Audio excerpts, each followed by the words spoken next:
So hello guys, welcome back to India's best YouTube channel for IT JEE Chemistry Advanced, and here I am with lecture number 2 of real gases.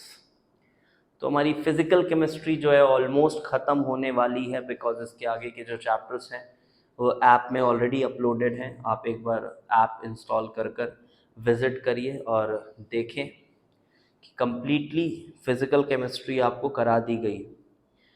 छोटा सा portion surface chemistry का और atomic structure का बचा हुआ है, कभी भी हो जाएगा, वो कोई बहुत बड़ी बात है नहीं। रियल गैसेस, आज हमारा जो मैक्सिमम पोर्शन है रियल गैस का वो ख़त्म हो जाएगा और थर्ड लेक्चर एक और लेक्चर करेंगे जहां हम लिक्विफिकेशन ऑफ गैसेस के बारे में बात करेंगे। आफ्टर दैट कोलिजन वाला पोर्शन बचेगा, तो एक लेक्चर कोलिजन वाले पोर्शन को देंगे।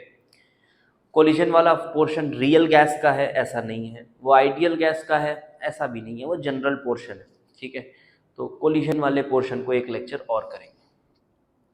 तो चलिए, अभी तक अगर आपने चैप्टर्स, दूसरे जो चैप्टर्स हैं हमने करे हुए हैं, mole concentration, equivalent, redox, ideal gases और ऑर्गेनिक केमिस्ट्री का जीओसी हो गया, आईयूपीएसी हो गया, ये सब चैप्टर्स अगर आपने नहीं किए हैं हमारे साथ तो भी बिल्कुल आप डिस्क्रिप्शन बॉक्स एक बार विजिट करेंगे तो वहाँ जितने भी इम्पॉर्टेंट लिंक्स हैं वो आपको मिल जाएंगे। जितने भी इम्पॉर्टेंट लिंक्स हैं वो आपको मिलेंगे, साथ ही साथ ऐप का भी लिंक आपको मिलेगा, आप वो इंस्टॉल कर सकते हैं, ठीक है। अब शुरू करते हैं हम अपना लेक्चर नंबर 2। पहला लेक्चर आपने अगर देखा होगा तभी कुछ बातें समझ आएंगी, ठीक है, क्योंकि थोड़ा रियल गैस पढ़ाने का अंदाज़ अलग है अपना, तो कॉन्सेप्चुअली थोड़ा देखोगे तो समझ आएगा क्या बोलना चाह रहा हूँ, तभी समझ में आएंगी चीज़ें जब आप पहले लेक्चर से देख रहे होगे। तो पहले लेक्चर में एक बच्चों को एक छोटा सा डाउट आ रहा था, वो डाउट मैं अभी क्लियर कर देता हूँ। क्या डाउट आ रहा था देखो, और ये एक अच्छा डाउट है, पहले लेक्चर के बाद आता है। हमने फर्स्ट लेक्चर में क्या किया था, हमने वॉन्डर वॉल इक्वेशन डिराइव कर लिया था, हमने वॉन्डर वॉल्स इक्वेशन डिराइव कर लिया था, यही किया था। और इसमें हमने कहा था कि this was p plus A N square by V square then multiplied by v minus N B is equals to N R T, ये ऐसा किया था। साथ ही साथ हमने आइडियल गैस तो हमको पता ही है, P V is equals to N R T, ये P V is equals to N R T. तो बच्चों का जो डाउट है वो ये है कि सर यहाँ ये वॉल्यूम कौन सा वॉल्यूम है और ये वॉल्यूम कौन सा वॉल्यूम है। तो बहुत स्पष्ट तरीके से आपको समझाऊंगा, ध्यान से सुनना, मस्त समझ में आएगा, देखिएगा। तो यहाँ पर भी मैं कह रहा हूँ ये वॉल्यूम ऑफ कंटेनर है, यहाँ भी ये वॉल्यूम ऑफ कंटेनर है और यहाँ भी ये वॉल्यूम ऑफ कंटेनर है। ये क्या बात हुई सर, तो फिर तो कुछ चेंज ही नहीं किया, ये तो सर वही चीज़ है। अरे वही चीज़ नहीं है भाई, मेरी बात को समझो। ये वॉल्यूम ऑफ कंटेनर है वो वॉल्यूम जो कि वॉन्डरवॉल गैस का वॉल्यूम है। उस गिवन मोल्स और टेम्परेचर पर वॉन्डरवॉल गैस क्या वॉल्यूम ऑक्यूपाई करेगा, वो वॉल्यूम है ये वाला। लेकिन सर कंटेनर ही तो बोल रहे हो आप, कंटेनर। अबे ठीक है, कंटेनर ही है, लेकिन पिस्टन किसी में ऊपर नीचे हो सकता है ना, पिस्टन ऊपर नीचे तो हो सकता है, कंटेनर की वॉल्यूम अलग अलग हो सकती है ना, तो वही तो है। थोड़ा और अच्छे से बताओ सर, बताते हैं, रुको थोड़ा और अच्छे से बताते हैं। सोचो आप कि आपके पास गैस है, गैस के मोल्स के लिए आपको किसी के इक्वेशन की जरूरत तो है नहीं, गैस के मोल्स के लिए कोई इक्वेशन की जरूरत नहीं, गैस के टेम्परेचर के लिए जरूरत नहीं है, आप टेम्परेचर फिक्स कर दिए, आपने कहा कि 1 मोल गैस फलाने टेम्परेचर पे रखा हुआ है, ठीक। तो वो रियल गैस हो या फिर आइडियल गैस हो, क्या फर्क पड़ता है, मोल्स और टेम्परेचर तो आपको पता है ना, हाँ यार ये मोल्स ये टेम्परेचर मैंने फिक्स करके रखा हुआ है। तो ये वाला जो पोर्शन है, अगर आपने मोल्स और टेम्परेचर फिक्स करा हुआ है तो ये वाला पोर्शन तो दोनों के लिए सेम है, ये वाला पोर्शन दोनों के लिए सेम है। मैं फिर से उस बात को कह रहा हूं, याद करो मैंने आपको जब आइडियल इक्वेशन बताया था, रियल मतलब वॉन्डर वॉल इक्वेशन बना रहे थे, तो मैंने आपको कहा था कि यार ये एनआरटी ही है, इसको दो नंबर्स की तरह ट्रीट करो कि दो नंबर्स का प्रोडक्ट एनआरटी है। यहां भी सुनना मेरी बात, यहां भी ये दो नंबर्स का प्रोडक्ट एनआरटी है, लेकिन यहां इस नंबर को, सेकंड नंबर को ही वॉल्यूम ऑफ कंटेनर बोला जा रहा है, लेकिन यहां second number volume of container नहीं, सेकंड नंबर को तोड़ दिया है और उसमें एक टर्म जो है वो वॉल्यूम ऑफ कंटेनर, उसको तोड़ दिया है और उसमें एक टर्म जो है वो वॉल्यूम ऑफ कंटेनर। समझ आ रही बात? वैसे ही यहां पर आइडियल गैस के लिए दो नंबर्स का प्रोडक्ट एनआरटी है, तो पहला नंबर जो है वही प्रेशर है, लेकिन यहां पहला नंबर प्रेशर नहीं, पहले नंबर का एक पार्ट प्रेशर है। मतलब ऐसे सोच सकते हो, this P is same as P plus AN square by V and this V is same as V minus NB। अब समझ आ रही होगी बात, अभी थोड़ा समझ में आया होगा। तो बात यह है कि जब आपने मोल्स टेम्परेचर फिक्स किया, आप ये वाला V निकाल रहे हो, तो ये वाला V की वैल्यू क्या होगी? ये होगी nRT बाई P, ये वैल्यू हो जाएगी nRT बाई P। चलो प्रेशर भी फिक्स कर दिया आपने कहा मैं ये मोल्स टेम्परेचर और 1 atm प्रेशर, मैंने 1 atm रखा है, तो बताओ सर इसमें मैं अगर आइडियल गैस भरूंगा तो क्या वॉल्यूम पर आएगा? तो मैं कहूंगा ये वाली वॉल्यूम पर आएगा nRT बाई P। ये आइडियल गैस का, ये कंटेनर की वॉल्यूम, वही तो हुआ, ये कंटेनर की वॉल्यूम ही तो हुआ, लेकिन ये है nRT बाई P, ये है nRT बाई P। साथ ही साथ अगर यही चीज मैं वॉन डेर वाल गैस के लिए करूंगा तो सेम यही N, यही T और यही प्रेशर मैंने फिक्स किया, यही प्रेशर मैंने फिक्स किया, सेम N सेम T वही प्रेशर फिक्स किया। अब मैं वॉल्यूम निकालना चाह रहा हूं, तो क्या अगर ये 2 लीटर है तो क्या ये भी 2 लीटर होगा? नहीं होगा, क्योंकि ये वाली जो वॉल्यूम है ना, ये वॉल्यूम मैं इस इक्वेशन से निकालूंगा। कुछ इस तरह से सोच लो, मैं अगर निकालने की कोशिश करूं तो V minus NB is equals to nRT, समझ रहे हो ना आप क्या बताऊं, nRT by this thing P plus A N square by V square. मतलब बोलने का मतलब है कि फिर माइनस NB को प्लस NB करोगे तो ये V निकलेगा। ऑब्वियसली ये वैल्यू और ये वैल्यू अलग, ऑब्वियसली ये वैल्यू और ये वैल्यू अलग, लेकिन ये भी वॉल्यूम ऑफ कंटेनर है और ये भी वॉल्यूम ऑफ कंटेनर है। बोलूंगा तो वॉल्यूम ऑफ कंटेनर ही ना, दोनों बोलूंगा तो वही, लेकिन वैल्यूज अलग अलग है।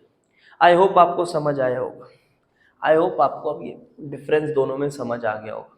अब एक बात और मैं बताता हूँ, मैंने कहा था ना आपको कि A अट्रैक्शन है, लेकिन B को प्रेजेंट इस तरह से किया गया कि कोई फ्री वॉल्यूम जैसी चीज है, बिकॉज काइनेटिक थ्योरी में वॉल्यूम को इग्नोर किया था, तो उसी का सपोर्ट लेते हुए उसने फ्री वॉल्यूम करके उसको एक्सप्लेन कर दिया।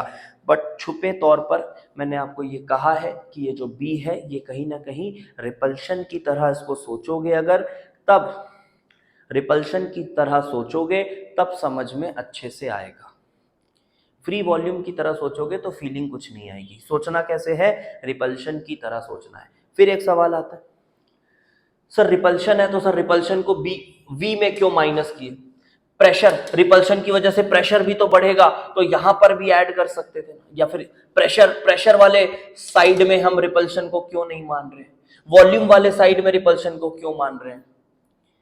बस इसी का कोई जवाब नहीं है मेरे पास, या वॉन डेर वाल के पास भी नहीं था, इसलिए उसने शायद फ्री वॉल्यूम का कॉन्सेप्ट यूज किया और रिपल्शन वाली बात उसने की ही नहीं, सिर्फ अट्रैक्शन वाली बात की और उससे प्रेशर को एक्सप्लेन किया, उससे फिर फ्री वॉल्यूम से वॉल्यूम को एक्सप्लेन किया और इक्वेशन बना दिया। क्योंकि अगर आप देखो यहाँ पर तो देखो रिपल्शन कैसे, ये भी थोड़ा समझ में आ रहा है। V आइडियल है और मैंने कहा V आइडियल के स्थान पर ही क्या आ गया है? V रियल, ऑल्दो रियल से मैच नहीं करता, माइनस NB ऐसा कुछ आ गया है। 1 मोल के लिए बात कर लेता हूं चलो, तो V रियल माइनस B। तो आप देख सकते हो अगर ये दोनों बराबर है, अगर V आइडियल के स्थान पर ही V रियल माइनस B आ गया है, तो ऑब्वियस सी बात है कि V रियल बड़ा आ रहा है V आइडियल से। वी रियल बड़ा आ रहा है वी आइडियल से। तो ये कब आता था, कब आता था, कब आता था? ये याद करो वो वाला ग्राफ, पहला जो ग्राफ बनाए थे, याद आ रही है ये ग्राफ, ये और ये ग्राफ याद आ रहा है? तो ये कब आता था? वी रियल ज्यादा तब आता था जब हाई प्रेशर जोन हो। और हाई प्रेशर जोन में एक्सप्लेन हमने कैसे किया था, क्या किया था एक्सप्लेन? हाई प्रेशर जोन में, हाई प्रेशर जोन में रिपल्सन डोमिनेट करता है क्योंकि चीजें पास पास आ जाती हैं। हाई प्रेशर जोन में रिपल्सन डोमिनेट करता है, रिपल्सन डोमिनेट करता है बिकॉज चीजें पास पास आ जाती हैं, रिपल्सन डोमिनेट करता है। वाओ, तो कहीं ना कहीं ये बी रिपल्शन को ही नहीं बता रहा है क्योंकि इस बी की वजह से ही वी रियल बढ़ जा रहा है। ऐसा सोच रहे हो, रिपल्शन डोमिनेट कर रहा है तो वॉल्यूम बढ़ रहा है। तो हाँ, तो ये बी जब फैक्टर प्ले में आ रहा है तो कहीं ना कहीं रिपल्शन से एक चीज और समझ में आ रही है। तो देखो बहुत सारे मैं आपको सबूत दूंगा जिससे आपको ये फील हो जाएगा कि हाँ सर आप सही बोल रहे हो, बी रिपल्शन से रिलेट हो रहा है। एक तो मैंने आपको ये बता दिया। तो आई होप अभी वॉन डेर वाल इक्वेशन आपको थोड़ी और क्लैरिटी आई होगी जब दोनों को हमने कंपेयर किया। पिछली क्लास में हमने सिर्फ इसको डिराइव करके बताया था, अभी अच्छे से और कंपेयर भी किया है। अब हम एक नया टर्म डिफाइन करेंगे and that term is compressibility factor. कुछ एक बच्चा पूछ रहा था कि सर क्या कंप्रेसिबिलिटी फैक्टर पढ़ना जरूरी है? शायद 2-3 बार देखा मैंने कमेंट, फिर मैं सोचा कि इसको मैं क्या ही रिप्लाई दूं।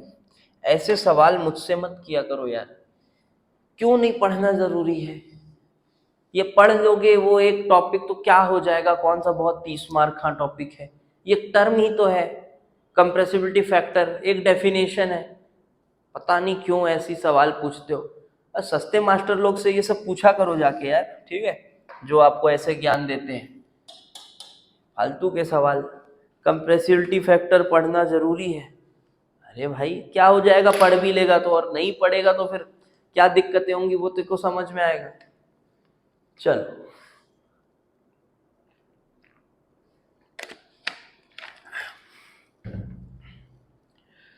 ये टर्म है Z, Z से डिनोट करते हैं। ये एक्चुअली में V real by V ideal. बहुत ध्यान से समझना, बहुत ही इंपॉर्टेंट टॉपिक है, पढ़ना बहुत जरूरी है, ठीक है।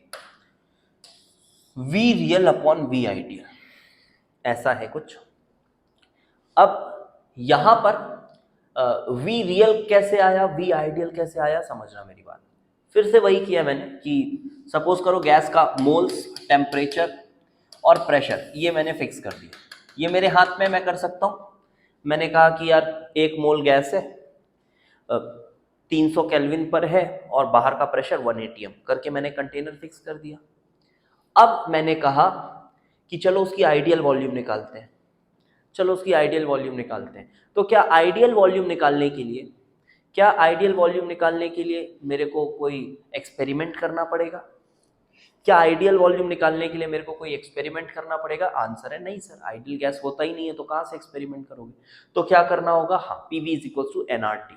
सो V आइडियल तो मेरा यहाँ से आ जाएगा, PV is equal to NRT, so it is NRT by P, ये वैल्यू आ गई, PV is equal to NRT। और V रियल के लिए क्या करना पड़ेगा? अब कुछ बच्चे ना फटाक से बोलते हैं, जैसे मैं बोलता हूँ वी रियल के लिए यहाँ पर क्या करना पड़ेगा, कंप्रेसिबिलिटी फैक्टर में ये जो वी रियल दिया हुआ है, ये वी रियल के लिए क्या करना पड़ेगा? तो बच्चों के मन में तुरंत आता है सर ये वाली जो इक्वेशन थी ना आपकी, इसको यूज करना पड़ेगा। तो मेरा आंसर है बिल्कुल नहीं, ऐसा नहीं करना होगा, क्योंकि ये जो वी रियल बोल रहा है मतलब ये एक्सपेरिमेंट से आई हुई वैल्यू की बात हो रही है, ये एक्सपेरिमेंट से आई हुई वैल्यू की बात हो रही है। और मैंने पहले ही आपको कहा कि van der Waals equation better accuracy तो देता है, आइडियल से बेटर एक्यूरेसी तो देता है, बट क्या वो रियल वैल्यूज के साथ मैच करता है? नहीं करता। तो ये जो वी रियल है ये कहां से आया, लिख लेना कॉपी में, यही सब चीजों की क्लैरिटी चाहिए इस चैप्टर में। ये कहां से आया? ये आया है बाय एक्सपेरिमेंट, ये आया है बाय एक्सपेरिमेंट, ये बाय एक्सपेरिमेंट, ठीक है। तो ये बाय एक्सपेरिमेंट आया, मतलब आपने एक्चुअली में एनटीपी फिक्स किया है और उसके बाद आपने कंटेनर लिया है, गैस भरा है और फिर देख रहे हो हाँ यार ये वॉल्यूम आया। ऑब्वियसली ये वैल्यू मैच कर जाए, ये बहुत रेयर केस में हो सकता है, करती है मैच, बताएंगे, बहुत रेयर केस में करता है। तो ये है आपका Z। अब यहां पर ये V आइडियल के जगह पर मैं ऐसा भी लिख सकता हूं ना, Z is equals to V real को V रियल ही रहने दो, V आइडियल की जगह पर nRT by P, nRT by P।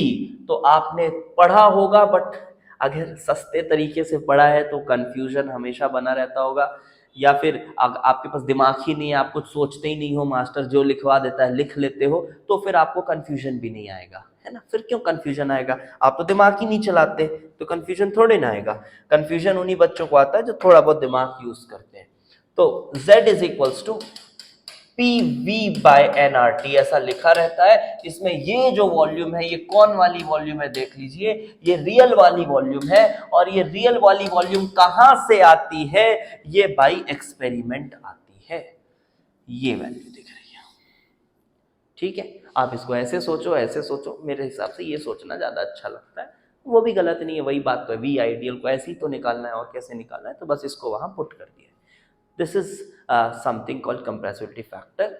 और अब इसको यूज करके कुछ बातें हम देखेंगे। देखिए कुछ बातें समझिए ना, धीरे धीरे डिस्कस करते हैं, जस्ट जनरल डिस्कशन चल रही। अगर Z1 हो गया, अगर Z1 हो गया, इसका मतलब V रियल और V आइडियल बराबर हो गए हैं, मतलब उस टेम्परेचर प्रेशर पर रियल गैस जो है, आप बोल सकते हो real gas is showing ideal behaviour, real gas is showing ideal behaviour उस टेम्परेचर प्रेशर मोल्स के उस टेम्परेचर प्रेशर और moles per real gas ideal behaviour दिखा रही है, ठीक है, अच्छी बात है। दूसरा पॉइंट देखो, Z ग्रेटर देन 1 मतलब V real greater than V ideal. अभी देखना, इससे मैं बहुत अच्छी अच्छी चीजें आपको डिराइव करके समझाऊंगा। V real greater than V ideal, तो V रियल बड़े होने का क्या मतलब है? V रियल बड़े होने का मतलब है कि V रियल बड़े होने का मतलब है कि आपका रिपल्शन फोर्सेस डोमिनेट कर रहे हैं, यही होगा ना। पहले वाले ग्राफ को याद करो, जो चैप्टर शुरू हमने उसी से किया था। इसका मतलब है repulsive forces are dominant.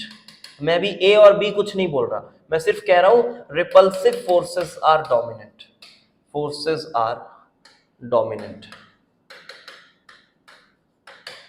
Repulsive forces are dominant, V real is greater than V ideal. और इस समय जब रिपल्सिव फोर्सेस, याद करो वो जो मैंने आपको एटकिंस की लाइन पढ़ के बताई थी कि रिपल्सिव फोर्सेस डोमिनेंट होने का मतलब क्या होता है। रिपल्सिव फोर्सेस डोमिनेंट होने का मतलब है कि जो गैसेस होंगे वो लेस कंप्रेसिबल होंगे that you are expecting, they are less compressible that we are expecting, because for it to be compressed easily we need the molecules to come closer to each other, to come closer to each other we need that thing. But here, since repulsive forces are more dominating, we say that gas is less compressible, less compressible। अच्छा, मतलब जैसे जैसे Z की value 1 से बड़ी होती जाती है गैस लेस कंप्रेसिबल होता जाता है, अच्छी बात है। बिल्कुल सर, ये रटने की जरूरत तो नहीं है, रिलेट हो रहा है, बढ़िया रिलेट हो रहा है। तीसरी बात, इसी का तीसरा केस भी लिख लो थोड़ा सा, समझ तो आ ही गया होगा। इसमें V आइडियल बड़ा आएगा V रियल से, और V आइडियल बड़ा आ गया मतलब अट्रैक्शन हो रहा है जिसकी वजह से रियल वॉल्यूम कम हो गई है। तो यहां पर लिखेंगे attractive forces, attractive forces are dominant, attractive forces are dominant, and we say that gas is more compressible, more compressible, more compressible than expected. It is more compressible. ठीक है, ठीक है सर, समझ आ गया, ये कोई दिक्कत नहीं है इसमें। ठीक है, अभी फिलहाल इसको ऐसे ही लिखे रहने देते हैं, फिर इस पे आएंगे वापस, हम चीजों को समझेंगे। अब जो हमारा अगला पोर्शन है वो है एक ग्राफ, और ये ग्राफ के थ्रू बहुत सारी बातें होंगी। कंप्रेसिबिलिटी फैक्टर वर्सेस प्रेशर का एक कर्व है, तो देख लो बेटा, कंप्रेसिबिलिटी फैक्टर इतना इंपॉर्टेंट कर्व है, तो कैसे नहीं पढ़ना है? पढ़ना है, बिल्कुल पढ़ना है। कंप्रेसिबिलिटी वर्सेस प्रेशर का। कुछ लोग ऐसा भी कहते हैं, सर रियल गैस हमको सिलेबस में नहीं दिख रहा है, सिलेबस में नहीं लिखा है। मत आना ऐसी बातों में भाई, ठीक है, मत आना बिल्कुल ऐसी बातों में। एकदम शिद्दत से जो पढ़ा रहे हैं वो पढ़ना है, कोई सिलेबस के बाहर की चीज़ नहीं पढ़ाई जा रही है, सिलेबस में सब है, पढ़ना है सब। ये कर्व है, दिख रहा है ये कर्व? अब ये कर्व किसके बीच में? देखो, Z वर्सेस P, एटीएम में दिया हुआ है 200, 400, 600, देख रहे हो ये काफी हाई रीजन हो गया है प्रेशर का, 600 एटीएम, और ये अलग अलग गैसेस के लिए। मैं थोड़ा इसको बड़ा कर देता हूँ, अगर आपको ये दिख नहीं रहा है तो मैं थोड़ा सा इसको बड़ा कर देता हूँ। ठीक है, ये देख सकते हैं।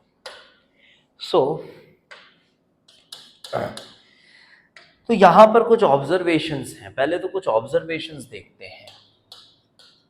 लेट्स से कि क्या क्या ऑब्जर्वेशंस हैं। एक चीज क्या नजर आ रही है, देखो एक चीज क्या नजर आ रही है। पहली चीज, ये Z = 1 है, मतलब अगर कोई गैस ऐसी होती, देखो अगर कोई गैस ऐसी होती, अच्छा ये बताओ ये ग्राफ कैसा होगा? एक्सपेरिमेंटल होगा या थ्योरेटिकल होगा? पहली चीज तो ये, एक्सपेरिमेंटल होगा कि थ्योरेटिकल होगा? अपने मन में बोल लो, एक्सपेरिमेंटल बोल रहे हो क्या? हाँ, अगर एक्सपेरिमेंटल बोल रहे हो तो सही बोल रहे हो, क्योंकि अबे ये देखो तुम यहाँ पर कि ये एक्चुअल गैसेस ली गई है। देख इधर, मीथेन, हाइड्रोजन, ऑक्सीजन, ये एक्चुअल गैसेस ली गई। और अगर मान लो ये कर्व, ये जो हमने कर्व बनाया Z वर्सेस P, कोई गैस जिसका कर्व ऐसा होता, ऐसा सीधा होता, इररिस्पेक्टिव ऑफ प्रेशर, उसका Z हमेशा 1 होता, तो हम बोलते ये आइडियल गैस, इसमें ना तो रिपल्सिव फोर्सेस है ना अट्रैक्टिव फोर्सेस है। फ्री वॉल्यूम से मत सोचना, कुछ नहीं समझ आएगा, कुछ मत सोचना, वो बस प्रेजेंट करने के लिए बोल दिया मान लो, ठीक है। मैं बार बार बी को रिपल्शन ही बोलूंगा, रिपल्सिव फोर्सेस है, अट्रैक्टिव फोर्सेस कुछ भी नहीं है, तो ये सीधा सीधा। लेकिन अब देखो यहाँ पर हाई प्रेशर, लो प्रेशर रेंज। पहली चीज ये दिख रही है कि लो प्रेशर रेंज में लो, अभी देखो इस ग्राफ का वॉन डेर वाल इक्वेशन से कोई लेना देना नहीं है, ये सिंपली एक एक्सपेरिमेंट वाला कर्व है, वॉन डेर वाल इक्वेशन से अभी तक कोई लेना देना नहीं है। अभी देखो लो प्रेशर रेंज में क्या समझ में आ रहा है? लो प्रेशर रेंज, आप मान लो लो प्रेशर किसको माना जा रहा है? ये 0 से 400, 200, 400 लगभग आसपास, इसको लो प्रेशर मान रहे हैं। ऐसा कोई डिफाइंड बाउंड्री नहीं है कि लो मतलब इतना, ऐसा कोई डिफाइंड बाउंड्री नहीं है ऑब्वियसली। तो यहां पर ये मैं बोल सकता हूं कि Z हमेशा 1 से छोटा आ रहा है। देखो Z 1 से छोटा आ रहा है, Z 1 से छोटा आ रहा है लो प्रेशर में। तो अट्रैक्शन रिपल्शन से भी समझ आ रहा है, देखो लो प्रेशर Z 1 से छोटा, Z 1 से छोटा, अट्रैक्टिव फोर्सेस आर डोमिनेंट। क्यों? क्योंकि लो प्रेशर रेंज तो वॉल्यूम ज्यादा है, अट्रैक्टिव फोर्सेस डोमिनेंट। यहां से समझ आ रहा है? हाँ, क्या इसमें मैंने वॉन डेर वाल इक्वेशन का यूज किया है? नहीं सर, नहीं किया है, ये बात बोलना है खुद से। क्या मैंने इसमें वॉन डेर वाल इक्वेशन का यूज किया? नहीं किया। अच्छा, तो लो प्रेशर रेंज में Z is less than 1। Wow, एक और बात यहां पर दिख रही है, हाई प्रेशर रेंज वाली, लिख लेते हैं उसको भी। हाई प्रेशर रेंज में Z इज ग्रेटर देन 1, बिल्कुल ठीक है। तीसरी पॉइंट कि कुछ ऐसे प्रेशर वाले पॉइंट्स हैं, देखो, और ये बता दूं भाई, ये आइसोथर्म है ना, ये आइसोथर्म है, टेम्परेचर नहीं वैरी हो रहा है इसमें। हर एक गैस के लिए एक पॉइंट ऐसा नजर आ रहा है जिसमें उसमें उसने आइडियल बिहेवियर शो की है। So at some point, and this point is kind of random, है ना, आप देख सकते हो रैंडम पॉइंट है ये। At some point each gas is showing ideal behaviour, ideal behaviour. कुछ छपरी लोग इसको ना बॉयल्स टेम्परेचर बोल देते हैं, मत आना उन छपरियों की बातों में, ठीक है। हाँ, अभी बस जो बता रहे हैं सुनते जाइए। तो ये लो प्रेशर रेंज, ये high pressure range, and at some point these are the points. अबे बॉयल्स टेम्परेचर कहां से हो सकता है, कैसे हो सकता है बॉयल्स टेम्परेचर? ये वाले पॉइंट, ये सब एक आइसोथर्म है, तो क्या सब गैस के लिए बॉयल्स टेम्परेचर एक ही टेम्परेचर है? ऐसा कैसे हो सकता है? ऐसा नहीं होता, ठीक है। तो ये बॉयल्स टेम्परेचर नहीं है, बट हाँ ये दिख रहा है कि एक कोई पॉइंट है। अब पॉइंट का मतलब क्या हो गया यहां पर? एट सम प्रेशर, प्रेशर ही हुआ ना बेटा, ये तो प्रेशर ही हुआ, ये प्रेशर ही हुआ। फिर चौथा एक पॉइंट और नजर आ रहा है, चौथा एक पॉइंट और नजर आ रहा है कि एक पॉइंट और नजर आ रहा है कि ये जो हाइड्रोजन दिख रहा है, देखो हाइड्रोजन, इसी तरह से ना हीलियम भी होता है, हाइड्रोजन भी है और इसी तरह से हीलियम भी ऐसा ही बिहेवियर शो करता है। हाइड्रोजन और हीलियम हमेशा लो से लो प्रेशर भी हो, कितना भी लो प्रेशर हो, इनका Z हमेशा 1 से बड़ा आ रहा है। ये एक चौथा observation for hydrogen and helium. For hydrogen and helium Z is greater than 1 at any pressure, irrespective of pressure. Irrespective of pressure, Z is always greater than 1. तो ये चार ऑब्जर्वेशंस हैं। तो ये चार ऑब्जर्वेशंस को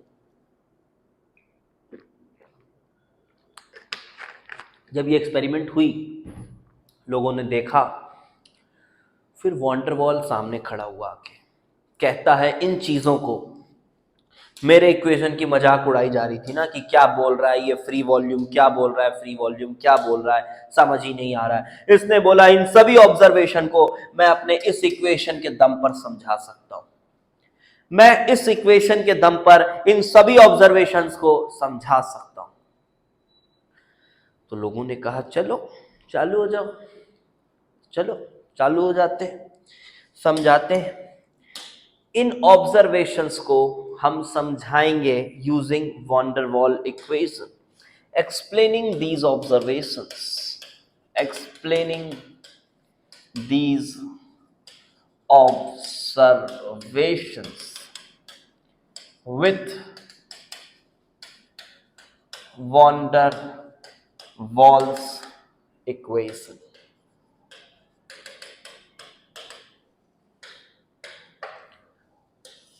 Explaining these observations with van der Waal equation. So first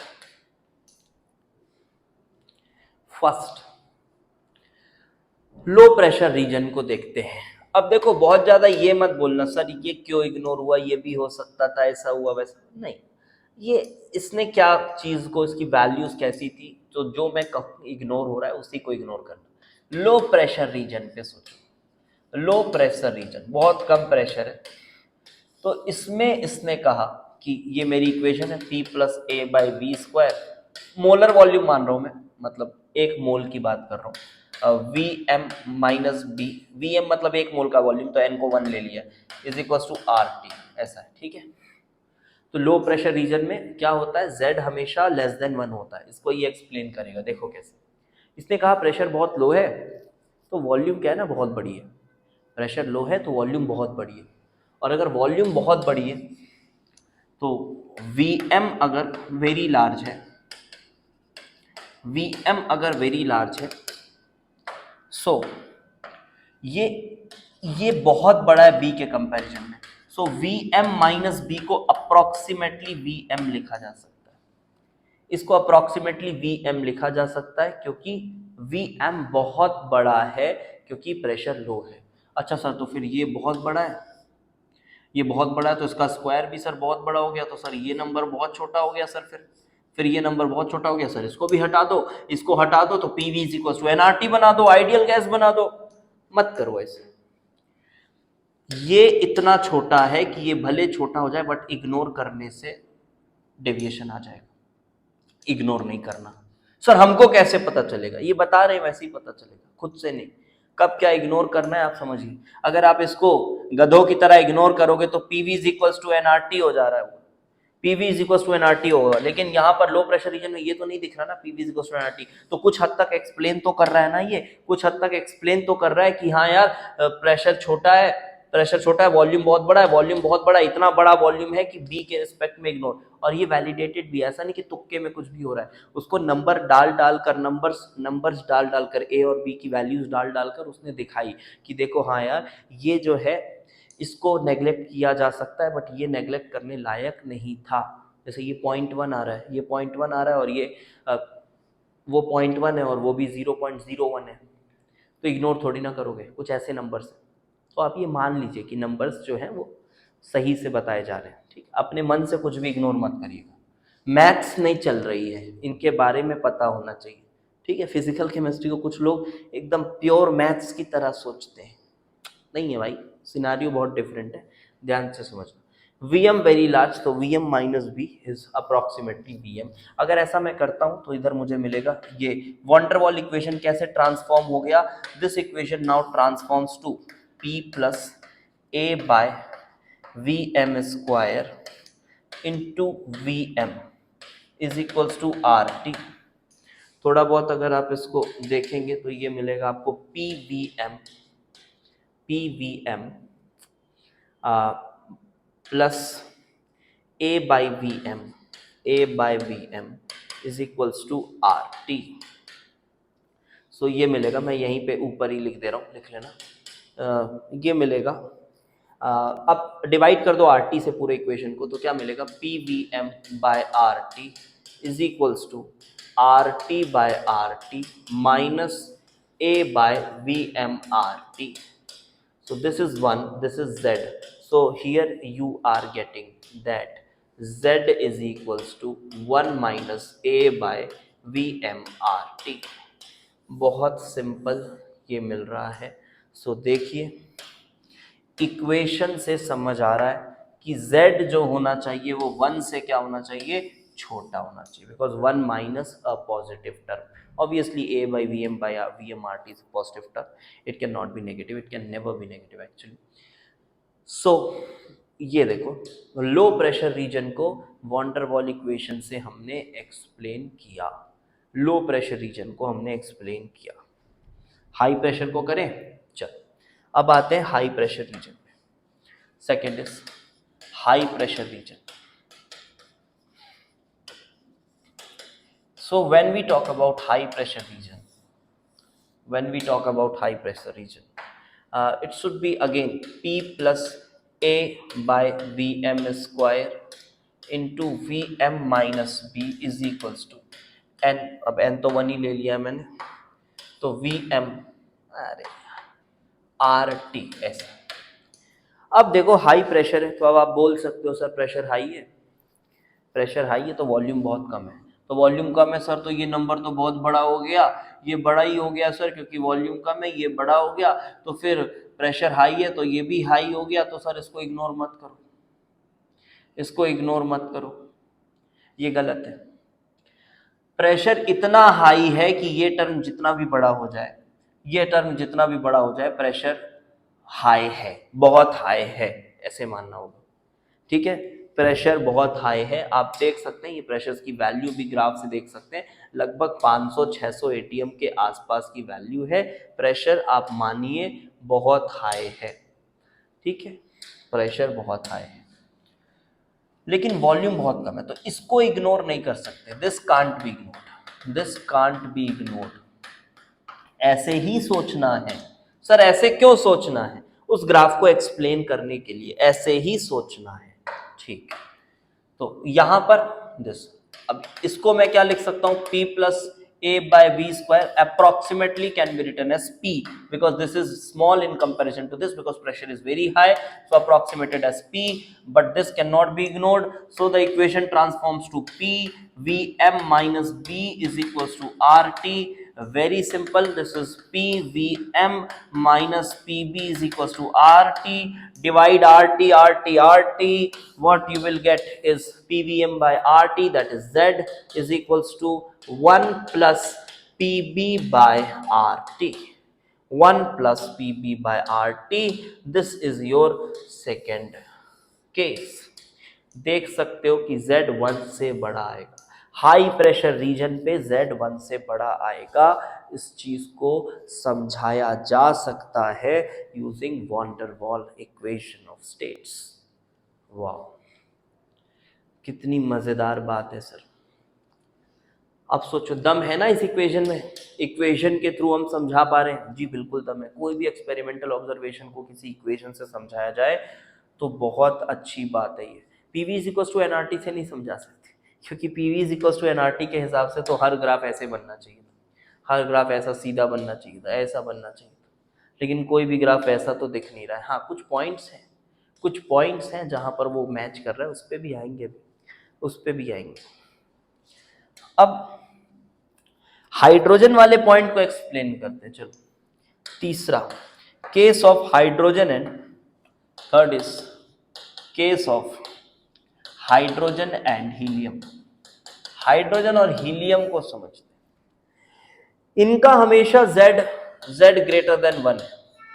तो पहला जो बच्चों के मन में जाता है ना सवाल, वो ये जाता है, इसका जो सोल्यूशन निकालना होता है उनको, तो ये जाता है सर इसका ना क्या है ना, बी बहुत छोटा होगा ना सर, क्योंकि फ्री वॉल्यूम। तो सर इसका क्योंकि साइज बहुत छोटा होता है, तो बी तो साइज है, तो उसको हटा देते हैं। तो साइज को हटा देते हैं तो सर कुछ ऐसा हो जाएगा। देखो, पहला जो ख्याल बच्चों के मन में आता है वो बता रहा हूँ। बिल्कुल ये कोई पढ़ा नहीं रहा है, नॉर्मल डिस्कशन चल रही है। रियल गैस टॉपिक ही ऐसा है, आपको देखना होगा, समझना होगा, एनालाइज करना होगा कि हाँ यार ये ऐसा है, अच्छा ये ऐसा है, अच्छा ये ऐसा नहीं होना चाहिए, अच्छा ये ऐसा होता तो कैसा होता, इस तरह से चलती है। तो अगर देख भाई, तू अगर यहाँ पर बी को बोलता कि बी बहुत छोटा है और बी को इग्नोर करता। क्यों बी छोटा है? क्योंकि हाइड्रोजन हीलियम सुनते ही सबसे पहला ख्याल तो यही आता है ना, अरे छोटे साइज में बहुत छोटे। तो फिर तो तेरा Z ये बन जाता, और ये तो कह रहा है कि 1 से हमेशा कम है, ये तो कह रहा है 1 से हमेशा Z 1 से कम है, लेकिन हाइड्रोजन हीलियम तो उल्टा बिहेवियर दिखा रहे हैं, वो तो 1 से हमेशा ज्यादा है। तो सोच लो फ्री वॉल्यूम की तरह सोचो, हर बार अपने मुंह की खाओगे। फ्री वॉल्यूम की तरह सोचोगे, हर बार अपने मुंह की खाओगे। ठीक है, मत सोचो, उसको यूज मत ही करो। क्या यूज करो? अट्रैक्शन, रिपल्शन, इनको यूज करो। तो क्या आपको ये पता है, क्या आपको ये बेसिक सा इनऑर्गेनिक का नॉलेज है, केमिकल बॉन्डिंग का, कि हाइड्रोजन और हीलियम में कोई भी तरह की बहुत खास मॉलिक्यूलर अट्रैक्शंस नहीं होती। उसमें एक weak van der Waals forces होते हैं, instantaneous dipole induced dipole forces, बहुत ही वीक फोर्सेस हैं, और वो भी साइज इतनी छोटी होने की वजह से वो अट्रैक्शन कम है, ऐसा बोल सकते हैं।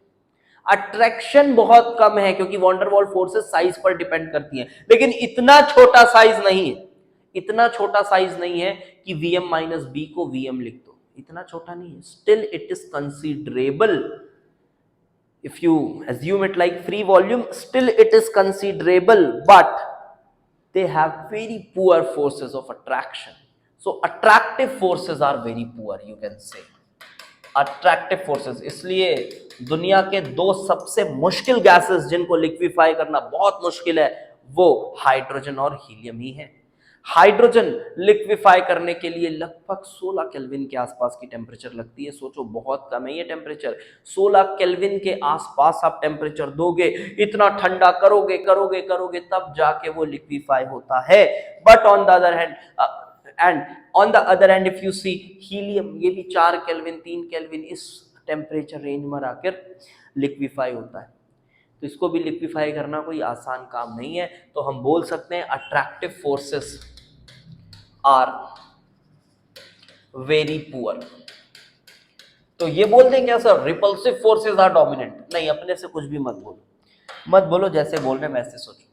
Attractive forces are very poor, so P plus A by VM square, इसकी बात करें तो ये जो A है ये इतना छोटा है कि कुछ भी प्रेशर हो, कुछ भी प्रेशर हो, लो हो हाई हो, कुछ भी प्रेशर हो, ये जो A है ये टेंड्स टू जीरो है, और A टेंड्स टू जीरो होने की वजह से AVM square is always very small, is always very small, irrespective of whatever the pressure is, irrespective of whatever the pressure is, this is very small, so this can be written as P।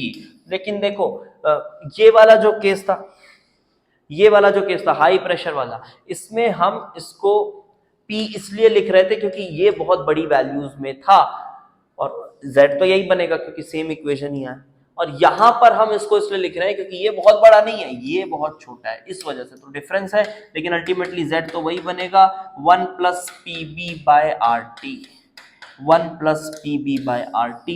ये तो same इसी तरह से derive होगा, ये तो same इसी तरह से डराइव होगा, and ultimately you will get Z is 1 plus PB by RT। तो यहां भी वही दिख रहा है, यहां भी वही दिख रहा है। और एक डेफिनेशन है, और एक डेफिनेशन है, एक और डेफिनेशन है, सुनिएगा। ये थोड़ा सा मुझे डाउटफुल लगता है, ये लोग इसको बहुत आसानी से बोल देते हैं, हाँ ऐसा तो होगा, लेकिन अभी धीरे से आपको समझ आएगा। At high temperature, at high temperature and low pressure,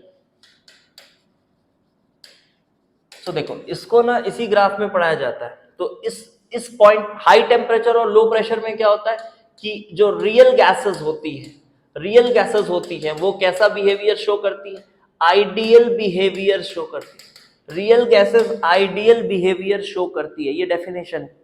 तो फिर ना क्या इसी ग्राफ में पढ़ाया जाता है, तो बच्चों को क्या लगने लगता है, वही जो मैंने बोला था ना अभी कि इसको सोच लेते हैं, इस टेम्परेचर प्रेशर की बात हो रही है, बिल्कुल इसकी बात नहीं हो रही है यहाँ पर, ये अलग चीज है, ये अलग चीज है, और अभी ये जो मैं बात कर रहा हूं ना, ये वाली जो मैं बात कर रहा हूं, ये अलग चीज है, पहली चीज ध्यान रखना। तो सर ये कौन सा टेम्परेचर कौन सा प्रेशर है, पढ़ाएंगे अभी। यहां पर ये जो टेम्परेचर है ना, ये बॉयल्स टेम्परेचर है, ये काइंड ऑफ बॉयल्स टेम्परेचर है, हाँ, लेकिन अभी लिखना नहीं है बॉयल्स टेम्परेचर, वो पढ़ाएंगे अभी कि कैसे आया बॉयल्स टेम्परेचर, कहाँ से आया, कैसे आया, वो समझाएंगे।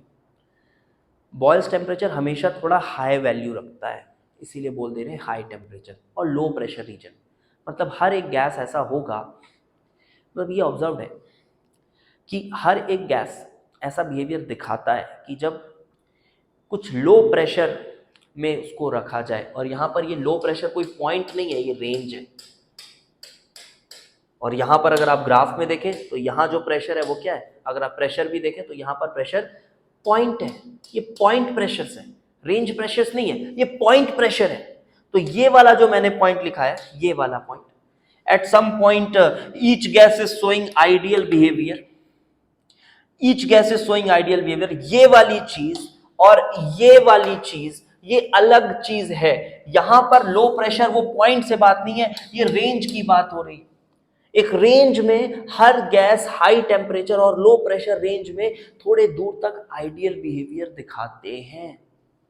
तो सर यहां क्यों नहीं दिखा रहे, अबे ये वाले ग्राफ में तो तू टेम्परेचर फिक्स करा है ना, टेम्परेचर बढ़ाया थोड़ी ने, फिक्स टेम्परेचर पे तो निकाल रहा है, गिवन टेम्परेचर पे निकाल रहा है, हो सकता है वो इस हाई टेम्परेचर से थोड़े नीचे हो सकता है वो इस हाई टेम्परेचर से थोड़े नीचे हो, इसलिए नहीं दिख रहा है उस ग्राफ में। इसका एक अलग ग्राफ बनाएंगे, we will plot a different graph for this, ठीक है। तो लिख लेता हूं यहां पर, we will plot a different graph for this, different graph for this.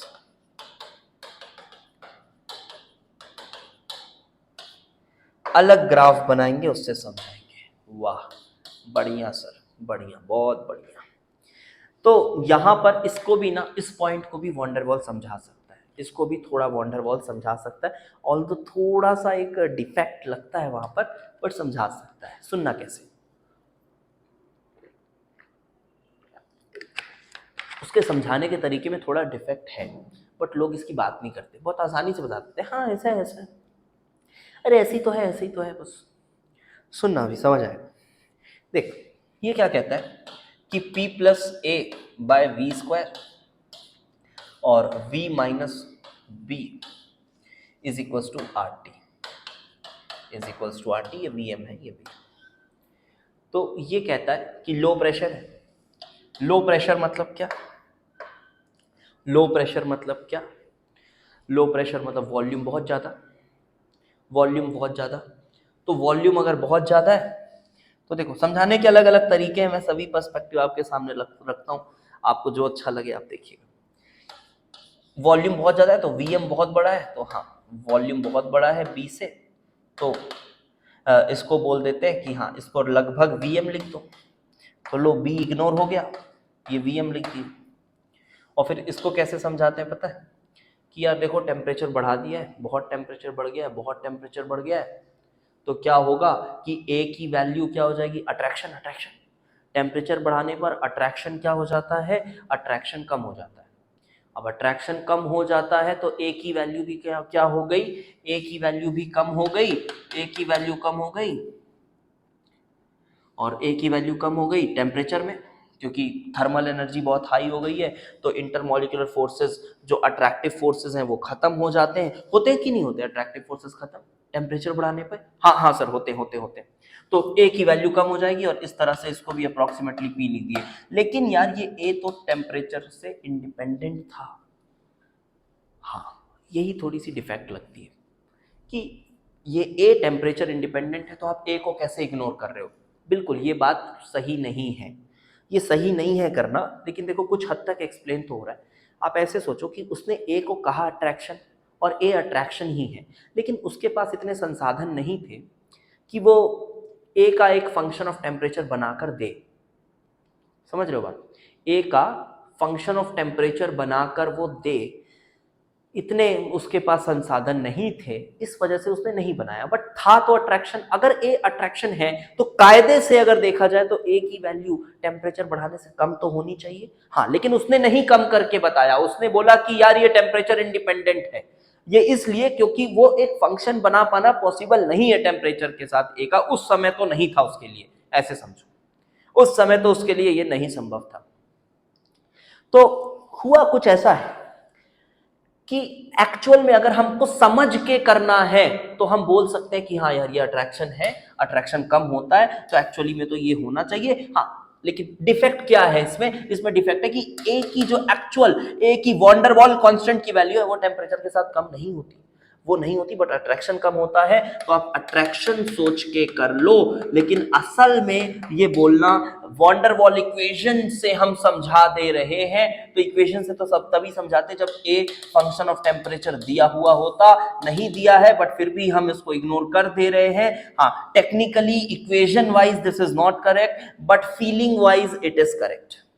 Okay, but feeling wise it is correct. Nobody will tell you these things, nobody will tell you these things। देख लेना आप कहीं भी जाओ, check कर लो इधर उधर, ठीक है। आपको इतनी क्लैरिटी से रियल गैस अगर कोई पढ़ाया होगा तो मेरे को बताना, कमेंट सेक्शन खुला है बताना, लेकिन दोनों लेक्चर प्रॉपर देखने के बाद बताना, ठीक है। सुनी सुनी बातें मत करना, सुनी सुनी बातें ज़्यादा करते हैं, पढ़ाई लिखाई करना है नहीं, दिमाग लगाना नहीं, सुनी सुनी बातें ज़्यादा करते हैं लोग। चलो तो ये हुआ P plus A by V M square V M. तो यहाँ पर हम बोल दे रहे कि V P V is equal to R T. ये देखो वो आइडियल गैस इक्वेशन बन गई, और आइडियल गैस इक्वेशन इस तरह से फीलिंग वाइज हम समझ सकते हैं। देखो यहाँ भी एक सबूत मिल रहा है कि B इग्नोर हो रहा है। हाँ अभी मैं समझा रहा हूँ, ये देखो B रिपल्शन है, यहाँ से भी समझ आ रहा है, यहाँ से भी समझ आ रहा है रिपल्शन से सोचोगे तो, क्योंकि लो प्रेशर में जब बहुत हाई वॉल्यूम होता है तो रिपल्सिव फोर्सेस ही तो इग्नोर होती हैं। तो देखो यहाँ कौन इग्नोर हो रहा है, यहाँ बी इग्नोर हो रहा है, तो यहाँ से भी समझ आ रहा है कि बी रिपल्शन है, बी रिपल्शन है। देखो और भी एक दो जगहों से समझते हैं, ठीक है। यहाँ पर देखो आप इसको देखो, देखो यहाँ Z है, इसमें कौन इग्नोर हो गया, यहाँ पर A इग्नोर हो गया ना। देखो यहाँ पर A इग्नोर हुआ, कब A इग्नोर हुआ, चलो ये तो लो प्रेशर हाई प्रेशर वाले समझते हैं। यहां पर देखो आप, यहां पर ए इग्नोर हुआ। ए इग्नोर क्यों हुआ? क्योंकि ये हाई प्रेशर में ए इग्नोर हुआ। तो कौन है हाई प्रेशर में जो इग्नोर नहीं हुआ? वो कौन है? बी। और अब पहली वाली ग्राफ को सोचो, जो एटकिंस से लाइन पढ़ के बताई थी मैंने, उसको सोचो। उसमें क्या बोलते हैं? हाई प्रेशर पे रिपल्सिव फोर्सेस होते हैं, अट्रैक्टिव फोर्सेस। अट्रैक्टिव फोर्सेस, ऐसा नहीं बोल रहा मैं अट्रैक्टिव फोर्सेस नहीं होते, ऐसा नहीं सोचना है। बट ए और बी में ज्यादा इफेक्ट जो डोमिनेंट है वो किसका है? बी का है। वो बी का है, वो बी का है। ज्यादा डोमिनेंट बी का इफेक्ट है। मैं ये नहीं बोल रहा कि ए जो है वो इग्नोर हो जाता है, इसका मतलब अट्रैक्टिव फोर्सेस नहीं है। हाँ, ज्यादा डोमिनेंट फोर्स रिपल्सिव वाले हैं। और यहां पर देखो, हमने कहीं रिपल्शन की बात नहीं की, यहाँ कहीं रिपल्शन की बात नहीं हुई, लेकिन समझोगे अगर तो बात रिपल्शन की है। यहां से भी समझ आ रहा है बी जो है वो कहीं ना कहीं रिपल्सिव फोर्सेस की बात हो रही है। बी रिपल्सिव फोर्सेस की बात हो रही है। ऐसे ही आप इधर देखो, यहां पर देखो, लो प्रेशर रीजन में जाने अनजाने में आपने किसको इग्नोर किया? आपने इग्नोर किया है बी को, क्योंकि लो प्रेशर रीजन में रिपल्शन नहीं होता, इसलिए बी नहीं होता, इसलिए बी इग्नोर हुआ है, इसलिए बी इग्नोर हुआ है। वाह। तो आई होप आपको ये पॉइंट्स समझ आए होंगे। और एक बात बताऊं, एक बात और, ये वाले पॉइंट्स को भी समझाऊं। ये पॉइंट कैसा पॉइंट है? थोड़ा ऐसे सोचो, थोड़ा ऐसे सोचो आप कि उस पॉइंट को भी इससे मैं समझाता हूँ कि कोई भी गैस है, मैंने कहा कि लो प्रेशर पे अट्रैक्टिव फोर्सेस डोमिनेंट है, हाई प्रेशर पे रिपल्सिव फोर्सेस डोमिनेंट है, कुछ इस तरह से। तो सोचो कुछ ऐसा हो रहा होगा। लो प्रेशर है, लो प्रेशर में अट्रैक्टिव फोर्सेस डोमिनेंट है, ये low pressure, attractive forces high. Low pressure में रिपल्सिव फोर्सेस क्या है? कम है। रिपल्सिव फोर्सेस कम है, रिपल्सिव फोर्सेस इधर, रिपल्सिव फोर्सेस कम है जरूर बट कम है। अब जैसे जैसे मैं प्रेशर बढ़ाऊंगा, तो प्रेशर बढ़ाऊंगा तो अट्रैक्टिव फोर्सेस की जो डोमिनेंस है वो थोड़ी सी कम होगी, और रिपल्सिव फोर्सेस की डोमिनेंस थोड़ी सी बढ़ेगी। देखो, उसकी डोमिनेंस थोड़ी सी बढ़ेगी, और अल्टीमेटली कौन डोमिनेंट हो जाएगा?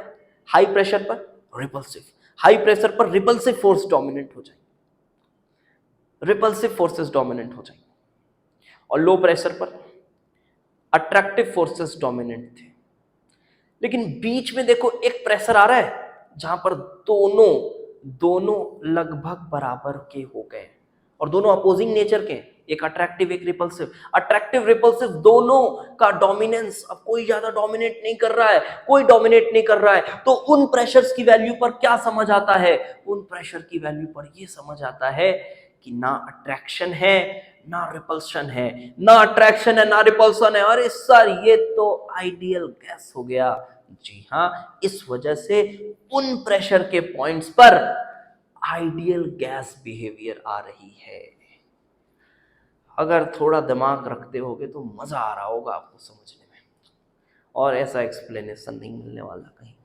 किताबों में पढ़ के आपको नहीं समझ आएगा। हाँ, बहुत सारी किताबें पढ़ोगे तब जाके समझ आता है, वो भी तुरंत नहीं समझ आता। मुझे भी ये 2 4 5 साल लगे, उसके बाद ये सब चीज़ें समझ में आती हैं। हाँ, ये ऐसा है, ये ऐसा है, ये ऐसा है, ये ऐसा है, उसके बाद समझ में आता है। ठीक है। और एक रिक्वेस्ट करूंगा यार, अगर आप देखो, आप व्यूज़ अगर देखोगे यार बहुत कम जाते हैं अपने। और जो भी मैं देखा हूँ, जो भी अच्छी चीज़ें पढ़ा रहे होते हैं, और भी लोग हैं जो अच्छी चीज़ें पढ़ा रहे होते हैं, जो सच में एडवांस की चीज़ें पढ़ा रहे होते हैं, वो व्यूज़ बहुत कम जाते हैं।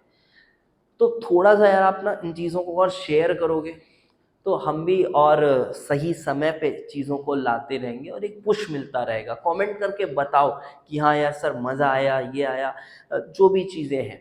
और शेयर भी करो यार ज़्यादा से ज़्यादा ना वीडियोस को, जो भी ग्रुप्स है, एजुकेशन ग्रुप्स है, क्योंकि कोई गलत चीज़ थोड़ी ना शेयर कर रहे हो, ढंग की चीज़ शेयर कर रहे हो।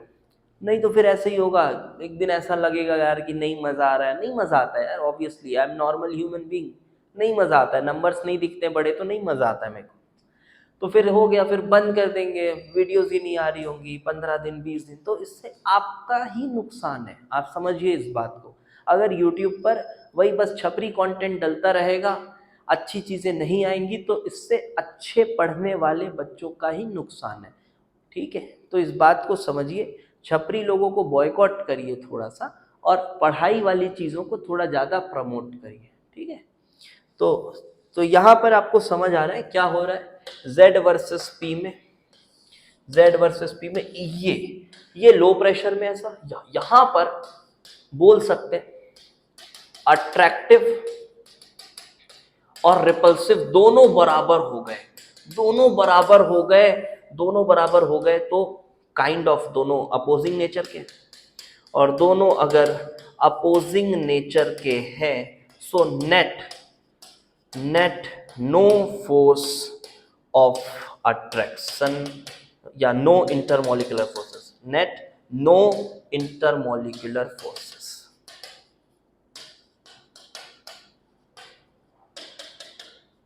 और इस वजह से ये दिखा रहा है कौन सा बिहेवियर, आइडियल बिहेवियर। इस वजह से ये दिखा रहा है ideal behaviour. So now next topic is boils temperature. थोड़ा सा इंट्रोड्यूस करता हूं, चलिए बॉयल्स टेम्परेचर को आपके सामने कि क्या है बॉयल्स टेम्परेचर, और फिर इसको डिराइव भी करेंगे और फिर लिक्विफिकेशन पढ़ना। Boils temperature, this is a temperature at which real gas shows ideal behavior in low pressure region,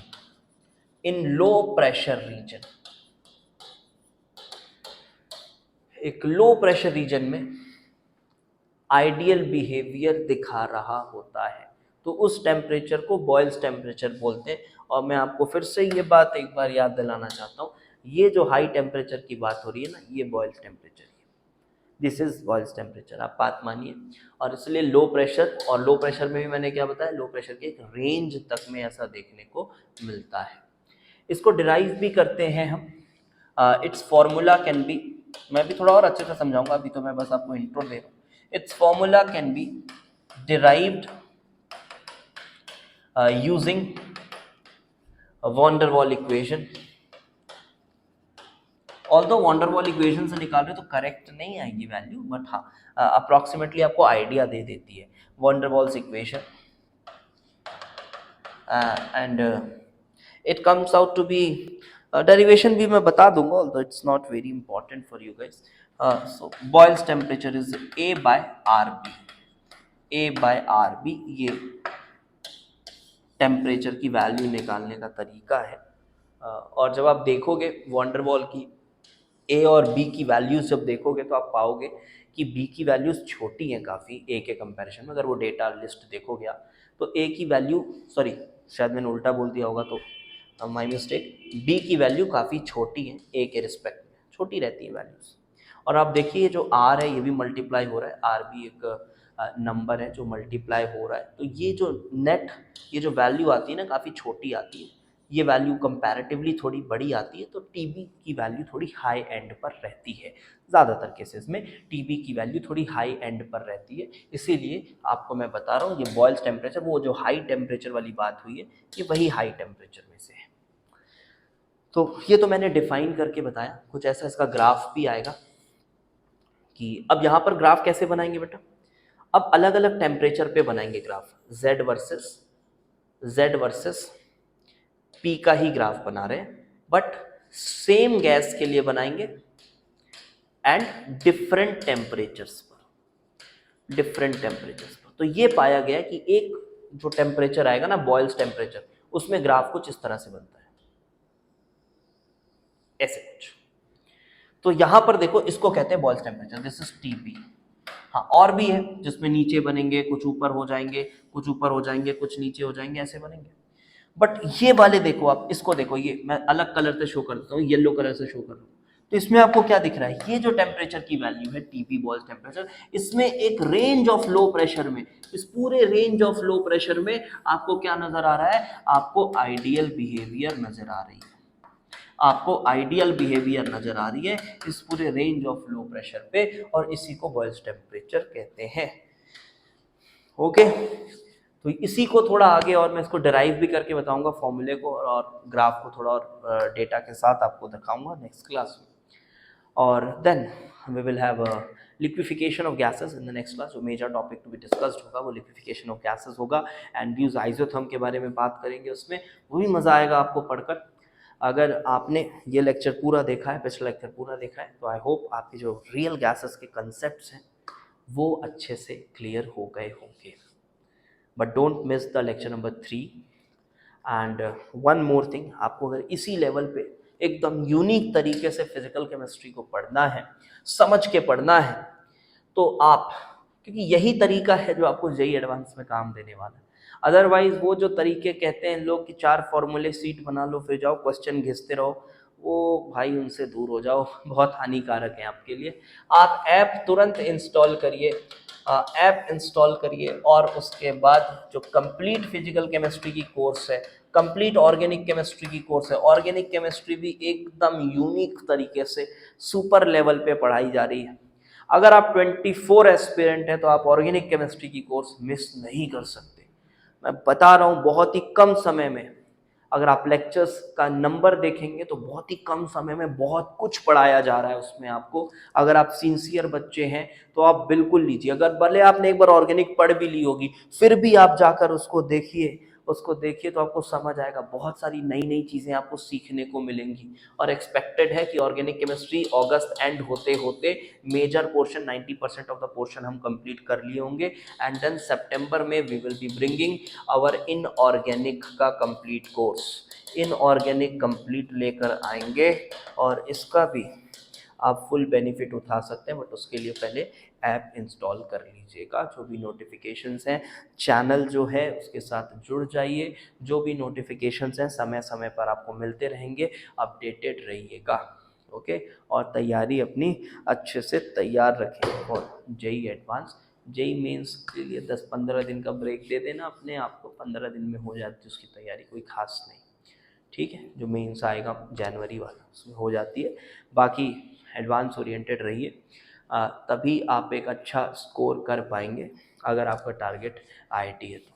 ठीक है, थैंक्स फॉर वॉचिंग।